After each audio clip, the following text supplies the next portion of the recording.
ओम नमः शिवाय। प्रिय दर्शकों, कर्क राशि की बात होगी। कर्क राशि और मकर संक्रांति, ध्यान रखिए, भावनाओं की अग्नि परीक्षा है ये। और जो 15 जनवरी से जो शुरू हो रहा है, मकर संक्रांति 2026 से सूर्य मकर में प्रवेश करते हैं। और यह प्रवेश एक खगोलीय घटना कम से कम कर्क राशि वालों के लिए नहीं है। यह भावनात्मक आत्मा, भावनात्मक मानसिक सूर्य, चंद्रमा और कर्म प्रधान व्यवस्था का शनि का आमना सामना है। और यही कारण है कि कर्क राशि के लिए यह समय सबसे ज्यादा सेंसिटिव है।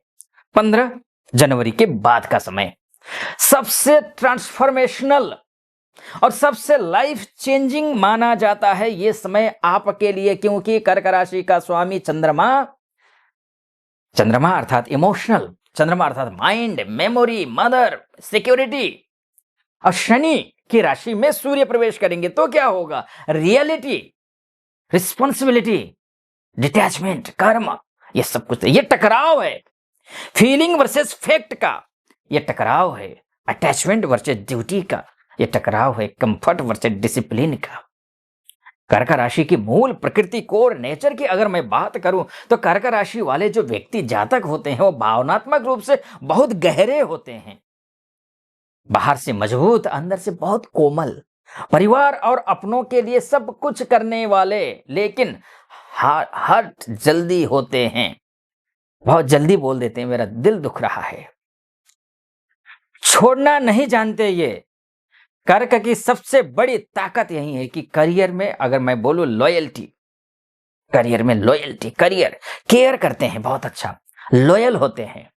कर्क की सबसे बड़ी कमजोरी होती है इमोशनल डिपेंडेंसी। इनकी कमजोरी होती है, अर्थात आपकी कमजोरी है।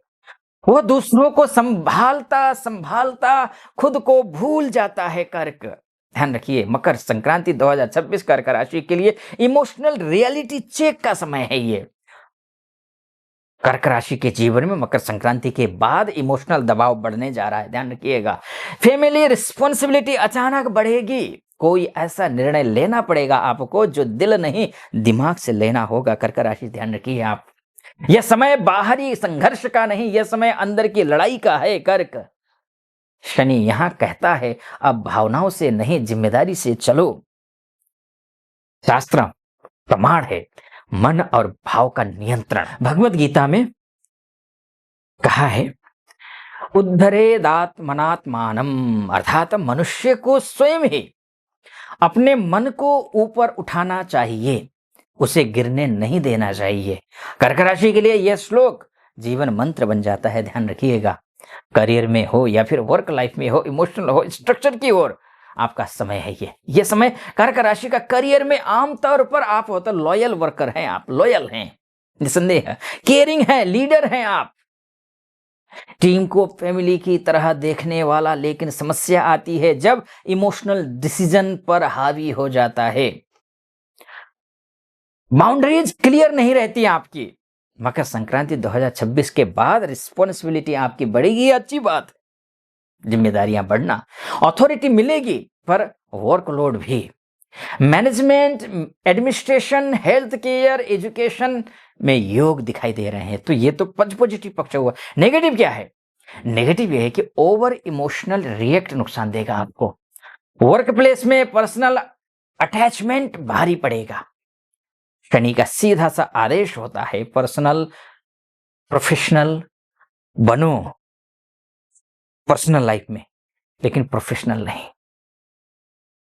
धन, संपत्ति और सुरक्षा की जहां तक बात करें तो कर्क राशि पैसा इसलिए चाहते हैं आप, लग्जरी के लिए नहीं, सिक्योरिटी के लिए। लेकिन भावनात्मक खर्चा, फैमिली प्रेशर, इमोशनल गिविंग, दूसरों के लिए सेक्रीफाइस करना जैसी आपकी आदत है। मकर संक्रांति के बाद अपनी आदतों में भी थोड़ी सुधार कीजिए, अपने लिए भी कुछ करने की कोशिश करिए। फाइनेंशियल रिस्पॉन्सिबिलिटी बढ़ेगी तो फाइनेंस आपको कमाना पड़ेगा, सेविंग पर फोकस जरूरी है। प्रॉपर्टी हो या फिर होम रिलेटेड डिसीजंस हो, वो मजबूती से आपको लेना पड़ेगा। अति सर्वत्र वर्जयेत, अति डिटैचमेंट मत रखिए चीजों से।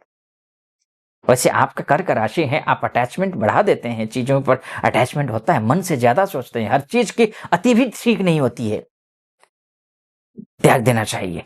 इमोशनल जहां तक इमोशन में किया गया खर्च बाद में बर्डन बन सकता है। इसलिए कहता हूं, महाभारत में भीष्म पिता महा ने कहा है, अपार प्रेम था भीष्म में, अपार प्रेम था, माता पिता के प्रति असीम त्याग, लेकिन उन्होंने भावनाओं को कर्तव्य के अधीन रखा।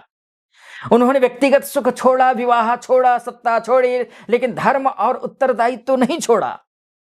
और सबसे निर्णायक क्षण ये है, उन्होंने दक्षिणायन में देह त्याग नहीं किया। और सूर्य उत्तरायण होते हैं जैसे ही सूर्य मकर राशि में प्रवेश करते हैं, बल्कि उत्तरायण में उन्होंने अपने शरीर को त्यागा है।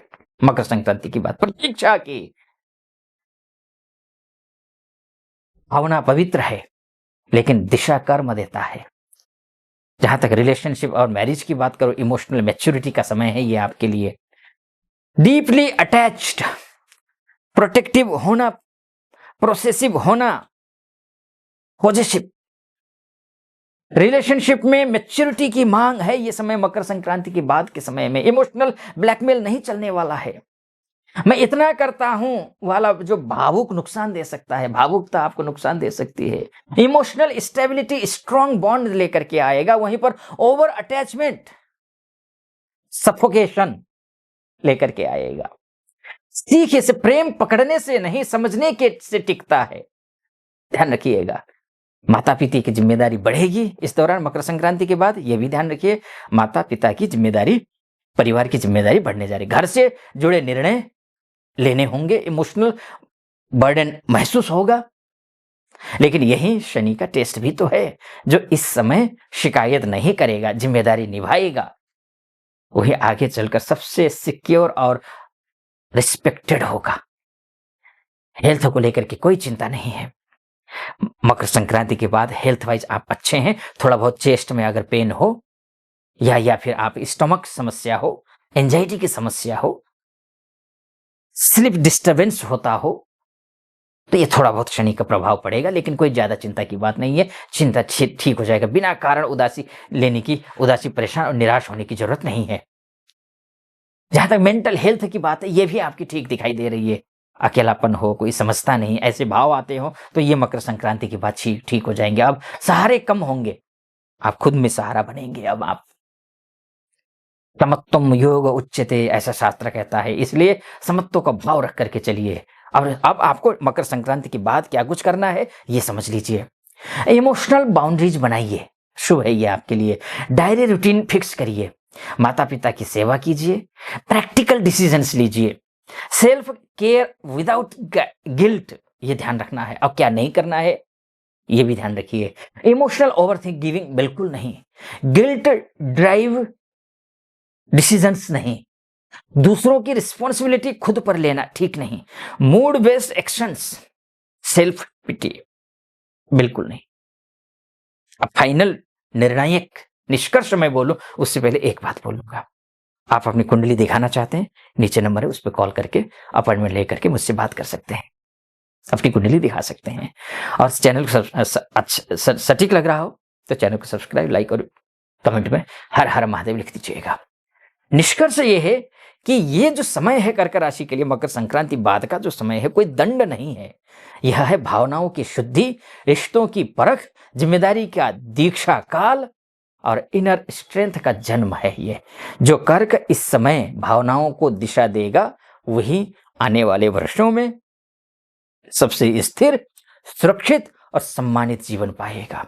चंद्रमा आपको महसूस कराता है, शनि आपको संभालना सिखाता है, सूर्य आपको आत्मबल देता है, यश कीर्ति देता है। बाकी मेरी शुभकामना, अपना ख्याल रखिए, अनुमति दीजिए। हर हर महादेव।